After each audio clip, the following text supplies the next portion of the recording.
अस्सलाम व्यूअर्स, इस टाइम बारिश हो रही है और मैं एक गाड़ी का बहुत इंपॉर्टेंट फीचर आपके साथ डिस्कस करना चाहता हूँ और वो है ट्रैक्शन कंट्रोल।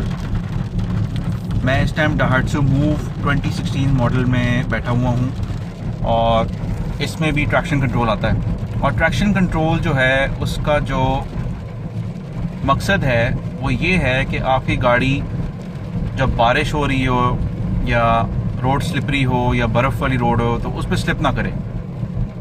Daihatsu Move के अंदर ट्रैक्शन कंट्रोल है और इसके राइट साइड पे, निचली साइड पे ये बटन लोकेटेड है। मैं आपको बटन दिखाता हूँ किधर है।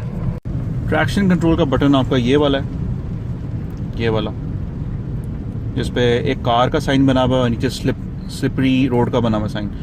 इस बटन को दबाने से ट्रैक्शन कंट्रोल ऑफ हो आता है। ये देखें, ट्रैक्शन कंट्रोल आपका ऑफ हो गया। जब भी बारिश हो रही हो या रोड स्लिपरी हो या आप बर्फ़ में गाड़ी चला रहे हो, हमेशा याद रखें कि ट्रैक्शन कंट्रोल आप हमेशा ऑन रखें। इसमें आपकी गाड़ी स्लिप नहीं करेगी और आपका एक्सीडेंट नहीं होएगा। अब मैं ट्रैक्शन कंट्रोल वापस ऑन करने लगा, दबा कर रखें इसको 1 सेकंड के लिए और ये अब ट्रैक्शन कंट्रोल आपका ऑन हो गया।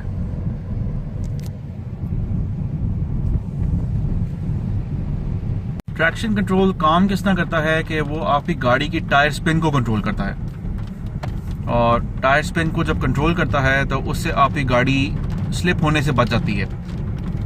या तो सारे टायर जो हैं वो सेम स्पीड पे स्पिन करते हैं, या अगर कोई टायर आउट ऑफ स्पिन या अगर स्लिप करके स्पिन ज़्यादा तेज़ कर जाए तो उसको कंट्रोल कर लेता है एकदम से। और ये आपकी गाड़ी का जो ECU है, इंजन कंट्रोल यूनिट, कंप्यूटर जो होता है गाड़ी में लगा हुआ, वो कंट्रोल करता है इसको। और ड्राइव सेफ और वीडियो देखने का बहुत शुक्रिया। अल्लाह हाफ़िज़।